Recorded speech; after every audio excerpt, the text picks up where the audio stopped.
It was supposed to be like any other ordinary zoo visit.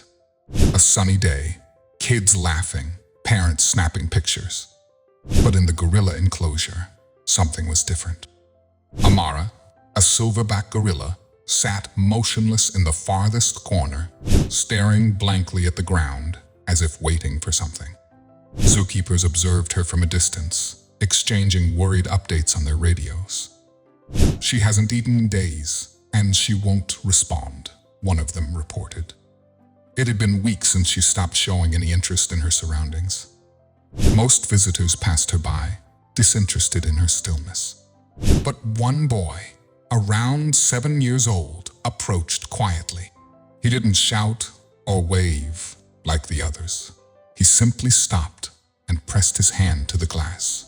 And that's when everything changed. For weeks, Amara had been unresponsive. Not to the other gorillas, not to the keepers, not even to the visitors who tapped on the glass, trying to get her attention. "She hasn't been the same since she lost her baby," a keeper had remarked.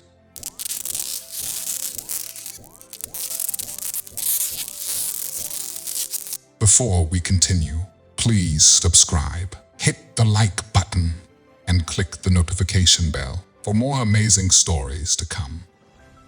She seems to have given up. It had been 3 months since the infant gorilla had passed away in the middle of the night. Amara had clung to the lifeless body for hours, crying out in grief. Eventually, the staff had to intervene, but Amara had stopped howling, stopped eating, and stopped interacting with anyone. Until today, a group of schoolchildren crowded around the glass, their chatter filling the air. Most didn't even notice Amara, too busy moving on to the next exhibit. But the boy, Milo, stood quietly, his hand gently pressed against the glass. Amara's head shifted ever so slightly. Her gaze met his. The change was palpable. Amara, who hadn't shown interest in anything for months, now locked eyes with the boy. It was as though a spark had reignited within her. Slowly, she stood up, moving toward the glass. The crowd gasped, stepping back in surprise. She hadn't approached the glass in over a month, but now she was standing directly in front of it. Without a word, Amara pressed her hand gently against the glass, mirroring the boy's hand on the other side. The moment was profound, a wordless connection between the two. A zookeeper radioed in the update, her voice filled with disbelief. Amara approached a visitor, the first time in 31 days. The zookeepers watched closely, sensing something familiar about the boy, though they couldn't place it. No one knew yet that this wasn't the first time Amara had seen him. But this connection would change everything. Amara's hand remained on the glass, her fingers spread wide, palm to palm with the boy. Milo, still calm, didn't move. His eyes never left hers. It was as if they shared a secret no one else could understand. Zookeeper Dana arrived and froze when she saw the scene. Crowd was watching, some recording videos, but Dana could see something deeper in Amara's actions. It wasn't just curiosity, it was recognition. Amara began moving again, but this time it was different. Her hands started gesturing in a series of movements, basic signs that the staff had used with her during her pregnancy. It was clear she was trying to communicate. Dana, realizing what was happening, approached the glass, her heart racing. "Milo?" Dana asked, her voice barely above a whisper. "Do you know what she's trying to say?"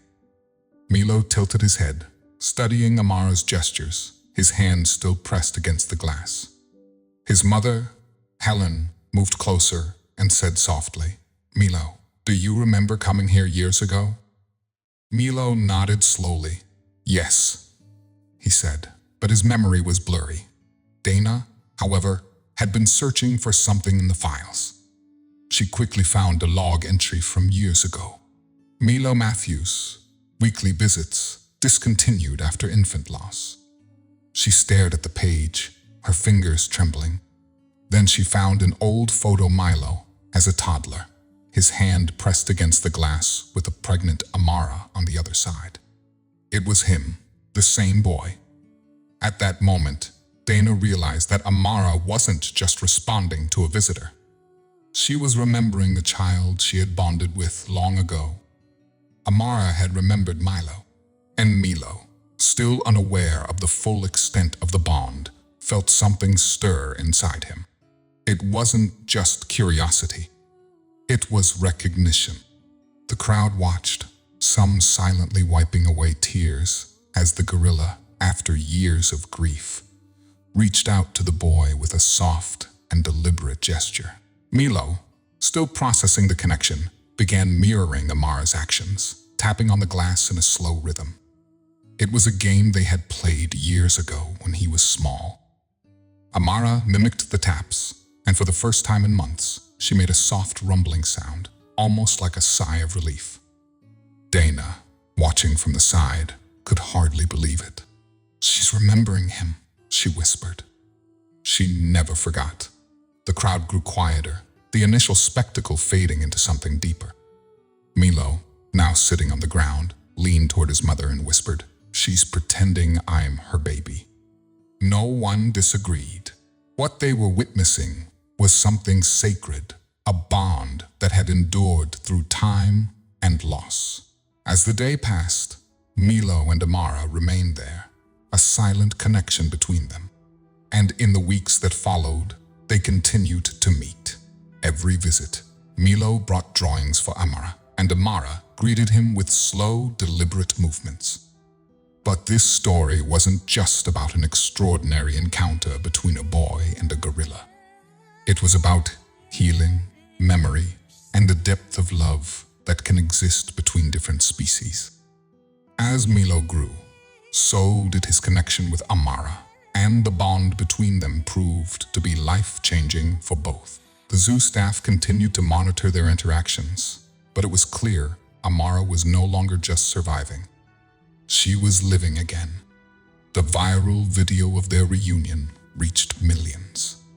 But for those who were there, it was a moment of profound understanding. The gorilla had remembered a face she had once bonded with. And perhaps, just maybe, the boy had found the closure he had been searching for all along. Binding bonds through beautiful tales. Thank you for watching.